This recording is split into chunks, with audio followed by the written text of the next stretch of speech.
My dear brothers and sisters, at this particular juncture, I want to coin a question. And that question is, what is our relationship with our parents? Right now, I want you to ask yourself, what is our relationship with our parents? Are we diligent children with our parents?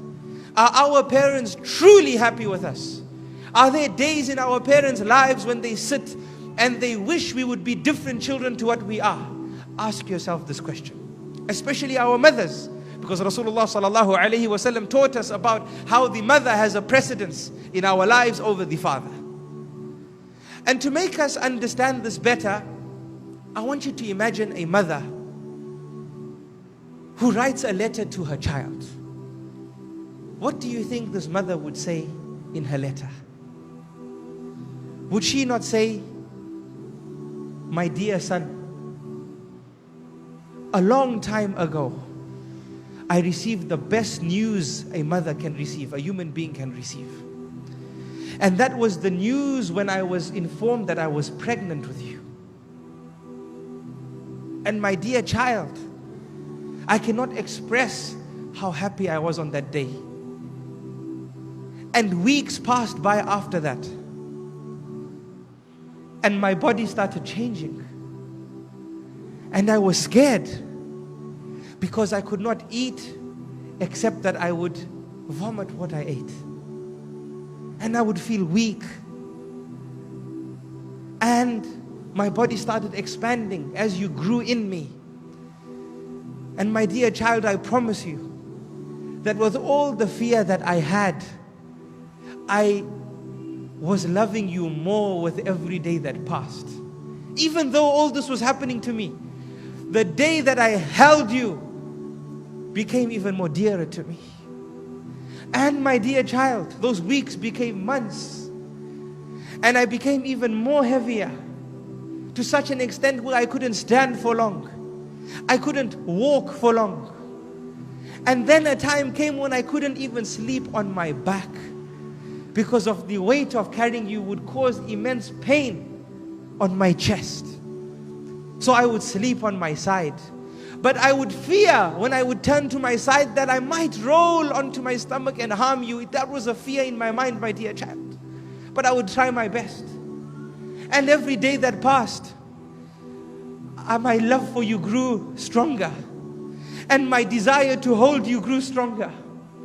Until, my dear child, a day came when I felt a pain that I never ever felt in my life before. A pain in which I thought I would die. Wallahi, I thought I was going to die. A pain which I would not wish that my enemy felt. And it was the day when you were about to enter this world. And it lasted for long. Pain after pain, contraction after contraction, second after second, minute after minute. By Allah, it felt like a lifetime. I thought I wouldn't survive from this. But I promise you, my dear child, that there was never a moment that I hated you during that process. Never a moment where I said an evil word to you or an evil word about you. Rather, my desire for you, my desire to hold you, my desire to see you kept me going. That inshallah it's soon, that inshallah it's soon. And I carried on going. I never ever said that I will take revenge over you after you're born. I never ever said that woe to you, woe to you. I never uttered a word of enmity and hatred towards you as I suffered these pangs that felt like the pangs of death. And then, my dear son, or my dear child, you entered this world. And when I saw you, the pangs of death that I thought I felt dissipated. And the tears that I had in my eyes became tears of joy.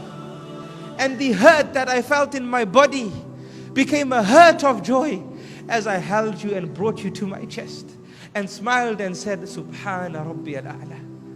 Allah has blessed us with a great blessing. And then, my dear child, it never stopped there. For the sleepless nights came after. Why sleepless nights, my dear child?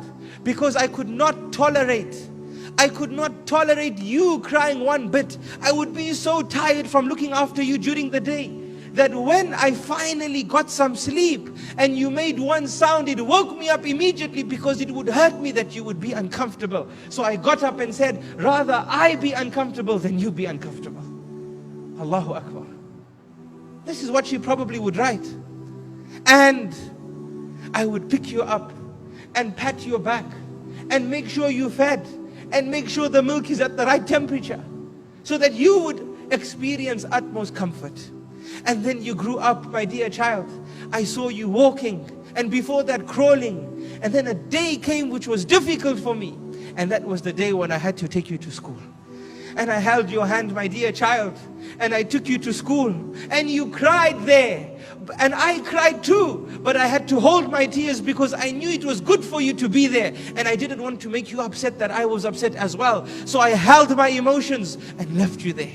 And then, my dear child, you grew in that school and you developed independence and you did things for yourself until a day came in your life and in my life when I was so happy for you, but I was extremely sad as well.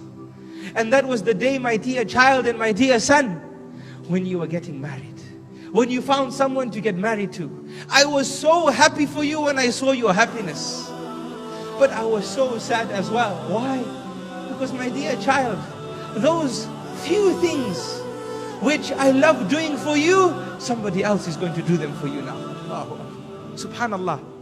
We would say that's a chore. They say, no, it's my happiness to wake up and make you breakfast and maybe wash your clothes and make your room and check that you're happy and ask you every now and again, my dear son, are you okay? How was your day?